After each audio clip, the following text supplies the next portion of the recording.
Clip number 513۔ اس clip میں انشاءاللہ آپ قرآن پاک کی سورہ ہود کی آیت نمبر 8 سے لے کے 10 تک کی تلاوت، ترجمہ اور تفسیر قرآن صراط الجنان سماعت فرمائیں گے۔ بسم اللہ الرحمن الرحیم۔ ترجمہ، اللہ کے نام سے شروع جو نہایت مہربان رحمت والا ہے۔ وَلَئِنْ أَخَّرْنَا عَنْهُمُ الْعَذَابَ إِلَىٰ أُمَّةٍ مَّعْدُودَةٍ لَيَقُولُنَّ مَا يَحْبِسُهُ أَلَا يَوْمَ يَأْتِيهِمْ لَيْسَ مَصْرُوفًا عَنْهُمْ وَحَاقَ بِهِمْ مَا كَانُوا بِهِ يَسْتَهْزِئُونَ۔ ترجمہ، اور اگر ہم ان سے کچھ گنتی کی مدت تک کے لیے عذاب میں دیر کر دیں تو ضرور کہیں گے کس چیز نے روکا ہوا ہے، خبردار جس دن وہ عذاب ان پر آئے گا تو ان سے پھیرا نہیں جائے گا، اور جس عذاب کا وہ مذاق اڑاتے تھے وہی ان کو گھیرے ہوئے ہوگا۔ وَلَئِنْ أَخَّرْنَا عَنْهُمُ الْعَذَابَ إِلَىٰ أُمَّةٍ مَّعْدُودَةٍ، اور اگر ہم ان سے کچھ گنتی کی مدت تک کے لیے عذاب میں دیر کر دیں۔ اس سے پہلی آیت میں اللہ تعالیٰ نے کفار کے بارے میں ارشاد فرمایا تھا کہ یہ قرآن کو کھلا جادو کہہ کر میرے حبیب علیہ الصلوۃ والسلام کو جھٹلاتے ہیں، اور اس آیت میں ان کفار کی ایک اور باطل گفتگو ذکر فرمائی، وہ یہ کہ نبی اکرم علیہ الصلوۃ والسلام نے کفار کو جس عذاب کا وعدہ دیا تھا وہ جب ان سے مؤخر ہوا تو کفار تکذیب اور استہزاء کے طور پر کہنے لگے کہ کس وجہ سے ہم سے عذاب روک دیا گیا ہے۔ اللہ تعالیٰ نے انہیں جواب دیا کہ جب وہ وقت آ جائے گا کہ جسے اللہ تعالیٰ نے عذاب کے لیے متعین فرمایا ہے تو ہم وہ عذاب ان پر نازل کر دیں گے جس کا یہ مذاق اڑا رہے ہیں، اور وہ عذاب ان سے پھیرا نہ جائے گا بلکہ ان سب کو گھیر لے گا۔ اللہ تعالیٰ کے عذاب سے بے خوفی ہلاکت کا سبب ہے۔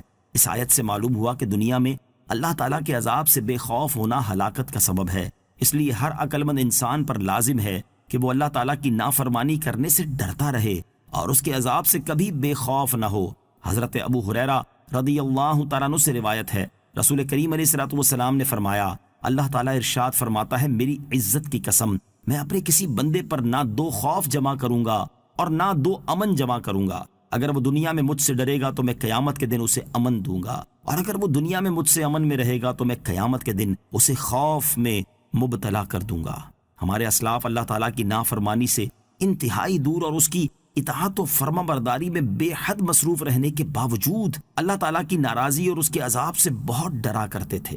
چنانچہ ایک مرتبہ حضرت فضیل بن عیاض رحمۃ اللہ تعالی علیہ نے فرمایا کہ مجھے مقربین پر اس لیے رشک نہیں آتا کہ یہ سب قیامت اور اس کی ہولناکیوں کا مشاہدہ کریں گے، البتہ مجھے صرف اس پر رشک آتا ہے جو پیدا ہی نہیں ہوا، کیونکہ وہ قیامت کے احوال اور اس کی سختیاں نہیں دیکھے گا۔ اور حضرت سری سقطی رحمۃ اللہ تعالی علیہ نے فرمایا، میری خواہش ہے کہ میں بغداد کے علاوہ کسی اور جگہ انتقال کروں، کیونکہ مجھے ڈر ہے کہ اگر میری قبر نے مجھے قبول نہ کیا تو کہیں میں لوگوں کے سامنے رسوا نہ ہو جاؤں۔ اللہ تعالی ہمیں اپنے عذاب سے بے خوف ہونے سے بچائے اور ہمارے دلوں میں اس کا ڈر پیدا فرمائے، آمین۔ وَلَئِنْ أَذَقْنَا الْإِنسَانَ مِنَّا رَحْمَةً ثُمَّ نَزَعْنَاهَا مِنْهُ إِنَّهُ لَيَئُوسٌ كَفُورٌ۔ ترجمہ، اور اگر ہم انسان کو اپنی کسی رحمت کا مزہ دیں پھر وہ رحمت اس سے چھین لیں تو بے شک وہ بڑا مایوس اور ناشکرا ہو جاتا ہے۔ وَلَئِنْ أَذَقْنَا الْإِنسَانَ مِنَّا رَحْمَةً، اور اگر ہم انسان کو اپنی کسی رحمت کا مزہ دیں۔ ایک قول یہ ہے کہ اس آیت میں الانسان سے مراد مطلق انسان ہے۔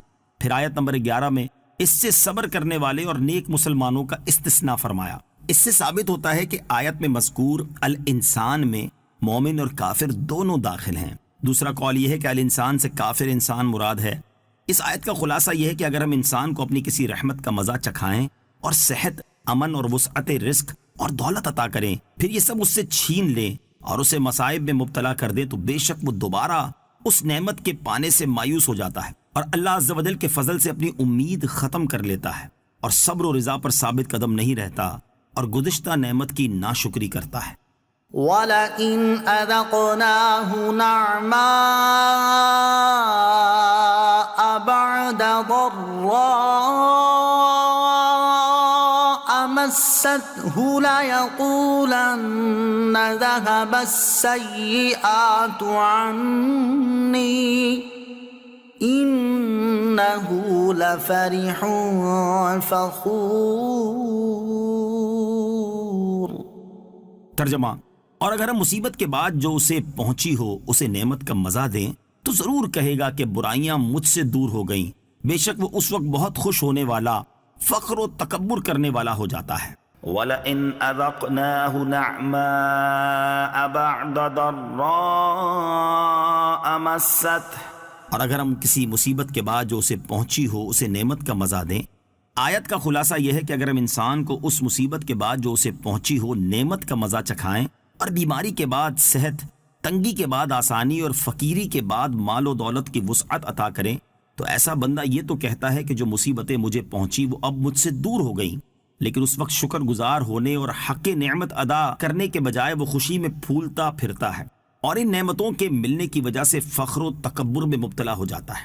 یہ بتانے کا مقصد یہ ہے کہ مصیبت دور ہونے اور نعمت ملنے کے بعد ناشکری کا مظاہرہ نہیں کرنا چاہیے، بلکہ مزید اطاعت کے لیے سر جھکا دینا چاہیے۔